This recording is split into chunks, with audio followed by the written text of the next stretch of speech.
हाँ भुलाए के नहीं खे कोनो कने आवेली ना रवि जी ना मना मान ली कि रावरे पत्नी शादी हो गई है। हाँ तो मान ली कि रावरे पत्नी बाबा के दरबार में जाइम तो का कहम बाबा से कि मंगल के दाता रउआ सब कोई जाला तो ये बतिया कही कि हे बाबा हमारा के भले दुख दे दियो बाकी हमारा बलमुआ के ठीक ठाक रखिए। काहे कि हर औरत के सोरहो श्रृंगार बत्तीसों अंगार कब ठीक लगेला जबकि हमने के बलमुआ ठीक ठाक रही है। अरे प्रेम है प्यार है और मोहब्बत है सबे कोई करेला लेकिन पति पत्नी वाला प्रेम सब कोई ना करेला। अभी ना कि प्रेम करा कि पति के हलाल कर दो ओकरा के प्रेम ना कहल जाला उ स्वार्थ चीज हो ड्राम में भरवा दो। हाँ कहे के बा कि मंगल के दाता रउआ अरे बिगड़ी बनाए जी कि गौरी के ललना हमारा कि गौरी के ललना हमारा अरे अंगना में आए जी। प्रेम से बोलिए गौरी मैया की। भक्ति भजन गाय में तब आनंद आवेला जबकि वो सबे जयकारा लगावत रहूं जा धूप लागत हुई ना भैया। कहे के बा कि गौरी कि मंगल के दाता रउआ मंगल के दाता रउआ अभी गरीब बनाए मंगल के दाता रउआ मंगल के दाता रउआ अभी गरीब बनाए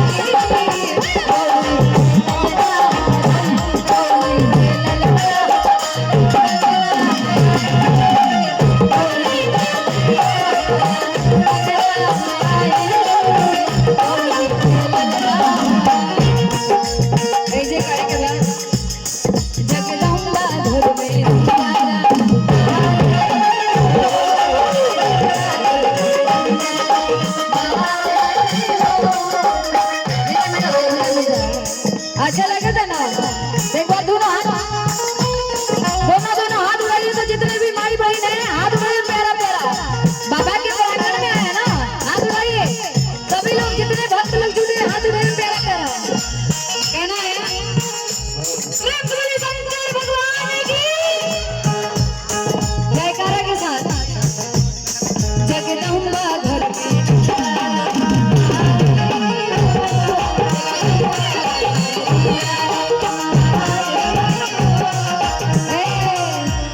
भोला जी के आरती भोला जी के आरती उतारे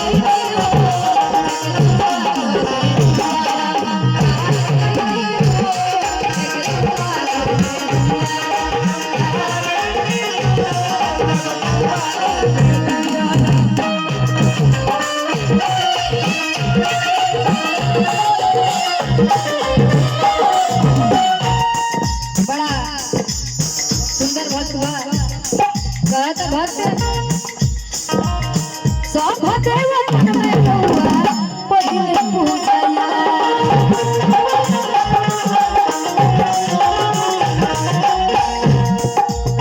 सब देवतन में पहिले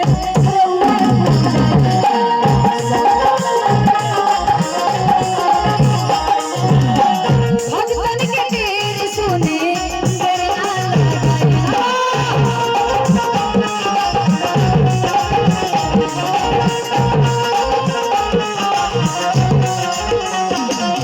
भैया कि जब इंसान पे मीठा मीठा कष्ट पड़ेगा तो लोग बाबा के दरबार में अच्छा गए गोलू बाबू का आगमन हो गया है मंच पर आ जाए कि हे बाबा हमारा कष्ट भी तो नरवा ठीक कर दे जब ईमान हो जाइए तो बाबा के भुला जाइए दिन भर में 4 को गुटका खाई है लेकिन 4 को नाम ना ली है कहे के बाद सब देवतन में पहिले रउए पूजया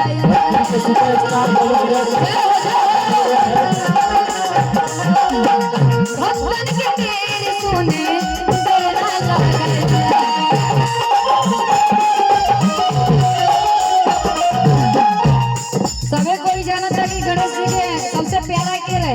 भोजपुरी के बहुत अच्छा गायक गोलू बाबू जी का आगमन। उनकर सवारी वहाँ के रहे के मूस जी कहे के बाद मुझको सवार हो गए मुझको सवार हो गए करसो देखी औरी के ललना औरी के ललना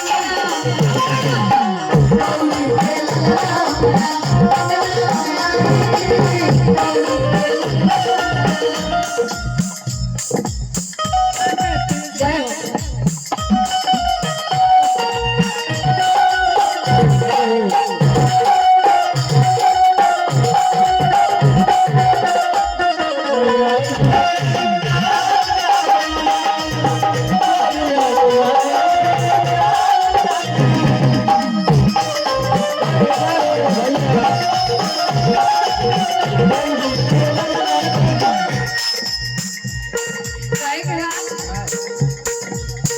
यही में कि कब